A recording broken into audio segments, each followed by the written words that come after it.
आत्मा की खोज, अनंत शक्ति, आनंद और शांति, ईश्वरीय भक्ति के लिए जुड़े रहें हमारे चैनल से।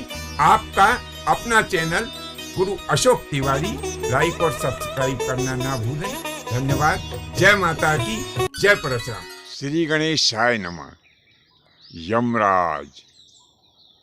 यमराज वास्तव में एक ऐसे देवता हैं जिनका स्मरण करने मात्र से मनुष्य का एक एक रोम खड़ा हो जाता है।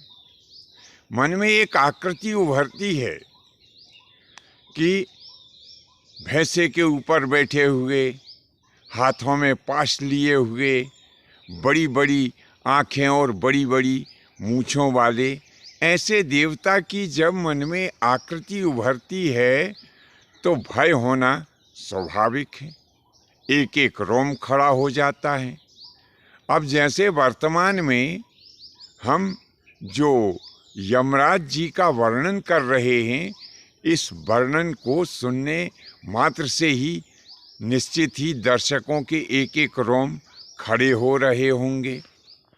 धर्मशास्त्रों में बताया है कि यमराज का स्मरण करने मात्र से आरोग्यता और सुंदर रूप की भी प्राप्ति होती है।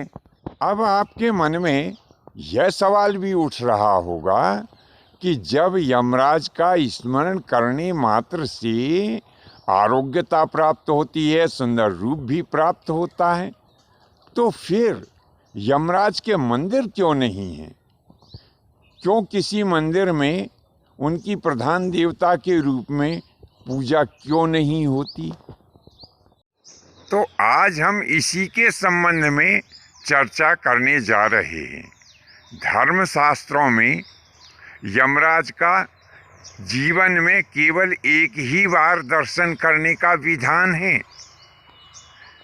एक बार से अधिक बार यमराज का दर्शन करने का विधान धर्मशास्त्रों में नहीं बताया है। अब वह कब समय है जब यमराज का दर्शन किया जाता है? तो बंधुओं, वह अंतिम समय होता है। मात्र अंतिम समय में ही यमराज के दर्शन का विधान धर्मशास्त्रों में बताया गया है।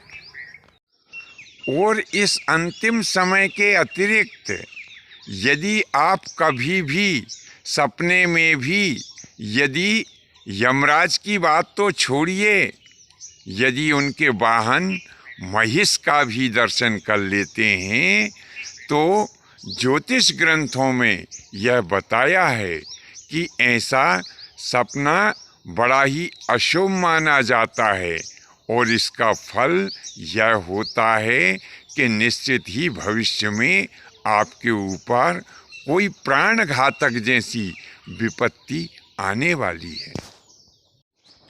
यमराज जी की आराधना करने के लिए उनके मंत्र हैं, उनकी स्तुतियाँ भी है और उन्हें नमस्कार करने का भी विधान धर्मशास्त्रों में बताया गया है। परंतु उनके दर्शन करने का विधान कहीं भी धर्मशास्त्रों में नहीं बताया है।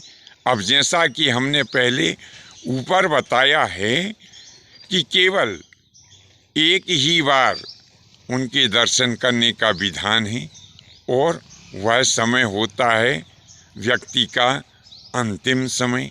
केवल अंतिम समय ही यमराज के दर्शन करने का विधान धर्मशास्त्रों में बताया गया है।